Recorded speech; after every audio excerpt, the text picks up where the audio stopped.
Si votre objectif dans la vie, c'est d'être riche financièrement, il faut fuir le salariat. L'idée aujourd'hui n'est pas d'opposer salariés-entrepreneurs, parce que les entrepreneurs aussi ne sont pas tous bien lotis. Et de nous faire comprendre en fait que si vous avez pour objectif dans la vie de gagner beaucoup d'argent, à moins que vous soyez Kylian Mbappé, que vous soyez Tidjane Thiam, ou que vous soyez un gros cadre dans une grosse structure nationale qui vous paye des millions d'euros par an, ça va être compliqué en fait de pouvoir aspirer à une richesse financière conséquente en restant salarié.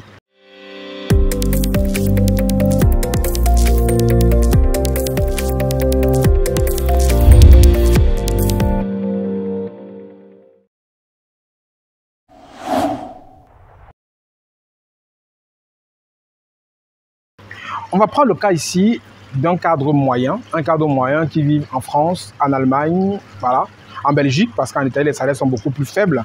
Je prends le cas de la France, Allemagne, Belgique ou États-Unis, voilà.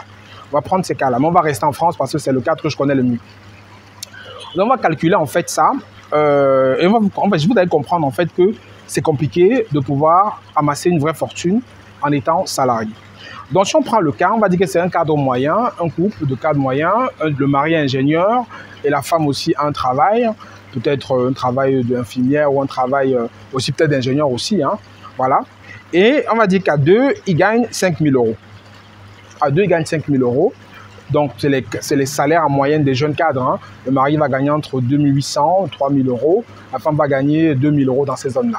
Donc, ça veut dire 5 000 euros qui gagnent. Ça peut être l'inverse. Je prends le couple, la femme gagne beaucoup plus. Donc, pour ne pas froisser les femmes ou les hommes, je dis que le couple en moyenne gagne 5 000 euros. Voilà. Donc, maintenant, 5 000 euros. Et le couple, ils ont 2 enfants. Ils ont 2 enfants qui sont en bas âge. Donc, il y a un enfant qui est à la maternelle, un autre enfant qui est encore tout petit, qui a 1 an, voilà, qui va chez sa nounou. Voilà. Donc, ce couple décide donc de mettre à l'abri leur famille dans un beau quartier, une belle maison ou un bel appartement, donc de prendre une résidence principale dans laquelle ils vont habiter. Parce qu'ils estiment que le loyer, c'est l'argent jeté par les fenêtres et qu'il faut plutôt acheter sa résidence principale. Donc, ils vont voir le banquier. Le banquier leur dit, bon, voilà, moi, je peux vous emprunter maximum 35% de ce que vous avez, de ce que vous pouvez mettre de votre revenu. Donc, ça veut dire que le logement que je peux vous emprunter va vous coûter maximum. Vous allez prendre un crédit sur 25 ans, 30 ans, à raison de 1 750 euros par mois, en termes de remboursement maximum. 35%, c'est vraiment quand vous avez un apport, c'est le max du max. Donc, on va supposer que ce couple-là n'a pas d'apport, ce qui est aujourd'hui très compliqué d'avoir crédit sans apport. Mais bon, on va prendre très simple. Donc, on va dire qu'ils vont sur 1 750 euros de crédit par mois sur 25 ans pour avoir leur logement. Donc, ça veut dire qu'ils vont prendre un bien, ils vont donc rentrer chez eux, la banque va décaisser les sous, ils vont acheter leur appartement ou leur maison dans un beau quartier pour leurs enfants, qui va coûter donc dans ces prix-là entre 350 et 400 000 euros, et ils vont rembourser 1 750 euros sur 25 ans. C'est un calcul grosso modo que je fais. Ça veut dire que chaque mois déjà, ils ont 5 000 euros, moins 1 750 euros, qui reste en fait. Parce que ça, c'est clair, la banque ne calcule pas. Que vous ayez ou pas, c'est la première chose qui passe dans votre compte, c'est votre crédit immobilier. Donc ça, c'est quelque chose qu'on ne pouvait pas échapper. Donc ça veut dire chaque mois, il y a déjà 1 750 euros, ils passent, bam. Donc il leur reste 3 250 euros. Maintenant, on va leur dire, bon, moi je le dis aussi, hein, qu'il faut épargner 10% de ce que vous gagnez. Donc on va dire qu'ils vont enlever l'épargne de 500 euros, donc ça veut dire qu'il va rester 2 750 euros qu'ils vont rester à vivre après avoir enlevé l'épargne et le crédit immobilier. Maintenant, 2 750 euros, qu'est-ce qui vient après? Il faut manger. Il faut manger. Et quand on a 2 enfants à bas âge et quand on est 2 adultes et qu'on veut bien se restaurer en France, la vie coûte assez cher. Donc, ça veut dire qu'il faut compter entre 800 et 1000 euros par mois pour manger. D'accord? Mais je vais mettre 900 euros en moyenne. Donc, ça veut dire qu'en termes d'alimentation, ils sont à 900 euros, il leur reste 1850 euros. D'accord? Maintenant, il va falloir payer les factures.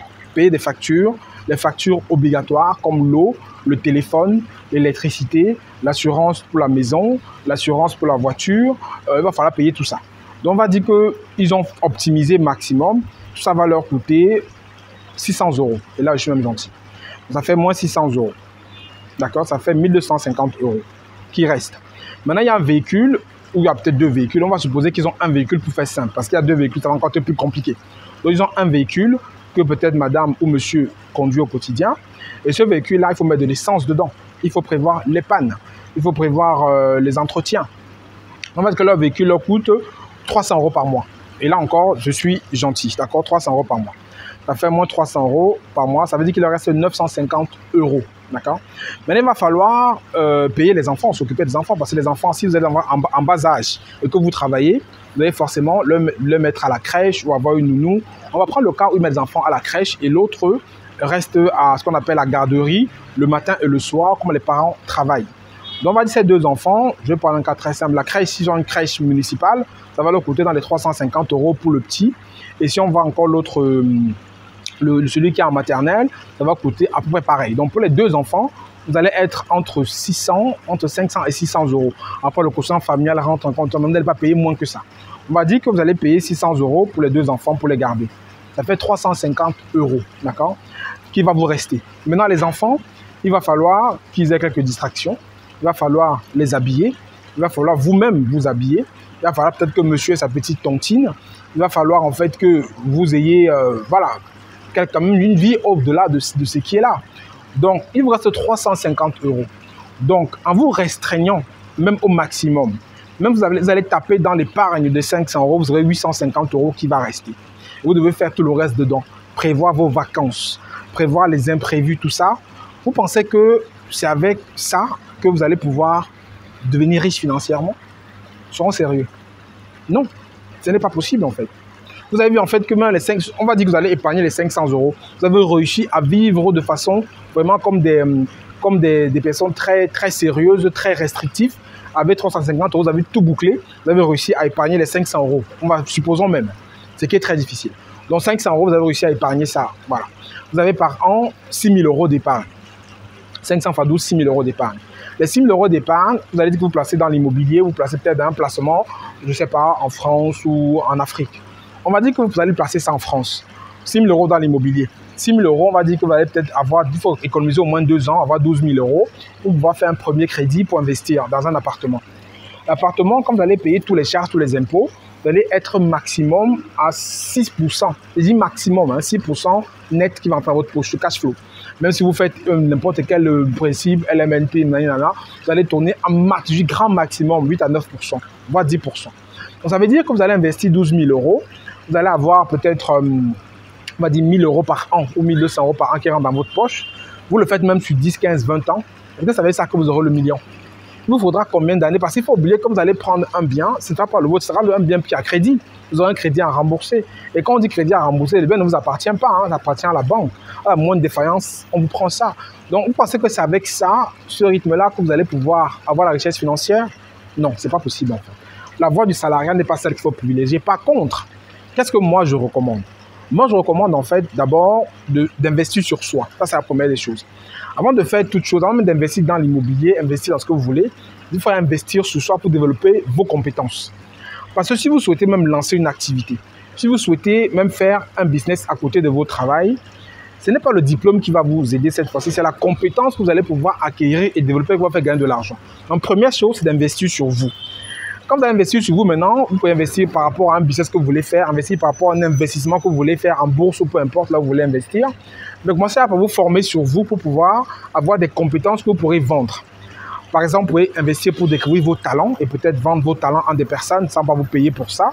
Peut-être investir pour une formation, peut-être dans la bourse, investir une formation dans l'immobilier. Commencez à investir sur vous avec l'argent que vous avez économisé. Ça, c'est le premier point pour pouvoir commencer à bâtir sa richesse. Deuxièmement, il faut forcément créer des sources de revenus supplémentaires. Et il faut se donner les moyens de pouvoir les faire. Parce que derrière, vous allez peut-être créer un revenu supplémentaire, mais il faut qu'il y ait quelqu'un dans le couple qui soit disponible pour les enfants et pour la maison. Il faut qu'il y ait un qui passe plus de temps à pouvoir travailler pour gagner un peu plus d'argent. Maintenant, chaque couple doit faire son débat et décider.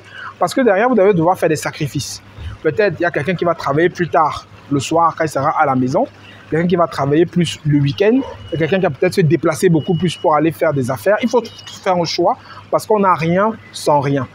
Quand vous avez maintenant fait ce choix maintenant, il faut choisir le bon créneau par la suite. C'est pour ça que la formation au départ est très intéressante. Parce que si vous n'êtes pas formé, vous allez pouvoir choisir un endroit où vous allez vous faire arnaquer par exemple. Parce que imaginons que vous mettez de côté 15 000 €, 15 000, 16 000, 20 000 € et que vous allez mettre ça dans une affaire comme l'IEP Limal, voilà, tout disparaît comme ça. vous allez vraiment pleurer et ça va être beaucoup d'argent jeté par les fenêtres. Donc, il est important donc de vous former au préalable, de pouvoir donc voir ce que vous allez sacrifier pour pouvoir accorder du temps à développer cette activité-là pour commencer à gagner beaucoup plus d'argent. Mais ce n'est pas tout. Maintenant, quand vous gagnez beaucoup plus d'argent, maintenant, il faut pouvoir avoir une bonne éducation financière. L'argent que vous gagnez, comment est-ce que vous le réinvestissez? Comment est-ce que vous le multipliez? Comment est-ce que vous le placez? Et tout ça, c'est une stratégie qui est extrêmement long-termiste. Et ça veut que certaines disciplines plus tard, que vous pourrez donc commencer à dire que vous allez bâtir un patrimoine financier. Ce n'est pas en restant salarié, comme on a fait le calcul, que vous allez pouvoir avoir de l'argent. Mais en développant des business autour de votre salaire, pas forcément devenir entrepreneur. Tout le monde n'est pas fait pour être entrepreneur, mais tout le monde doit investir. Vous pouvez investir dans des business qui vont vous rapporter une certaine somme par mois. Moi, je dis toujours que c'est mieux des gains sûrs que des gros gains. Voilà, c'est mieux d'avoir des gains sûrs. Je préfère une activité qui va me payer 16% ou 12% sûr par an qu'une activité où on va me vendre, me promettre 100% par an et que je vais perdre mon capital. D'accord? Donc, je dis bien, c'est mieux d'avoir des gains sûrs que de viser des gros gains. Donc, ce que je veux dire, en fait, c'est que quand vous avez donc fait ça, vous avez vu qu'étant salarié, c'est très compliqué. Mais si vous développez des activités autour, si vous investissez bien votre argent, il y a des chances qu'après 8 ans, après 10 ans, vous commencez à avoir un patrimoine financier qui commence à ressembler à quelque chose.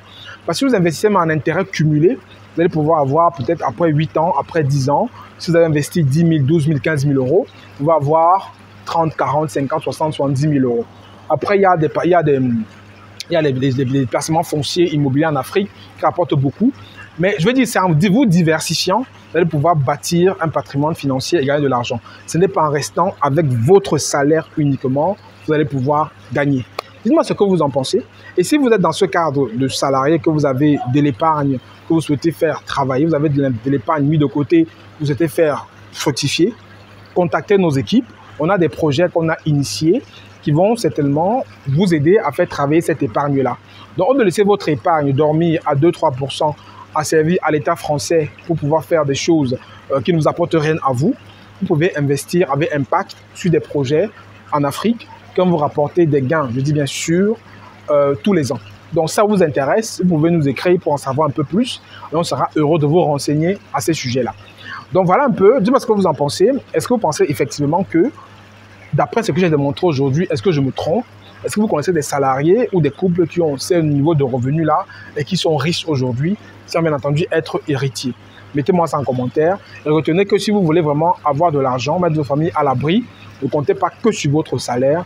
Diversifiez vos sources de revenus, investissez. Ne devenez pas forcément entrepreneur, ce n'est pas la voie royale. Tout le monde n'est pas fait pour l'être, mais tout le monde doit pouvoir investir, doit pouvoir lancer des business, doit pouvoir aussi... Parce qu'on lance les business, ce n'est pas le plus compliqué en fait.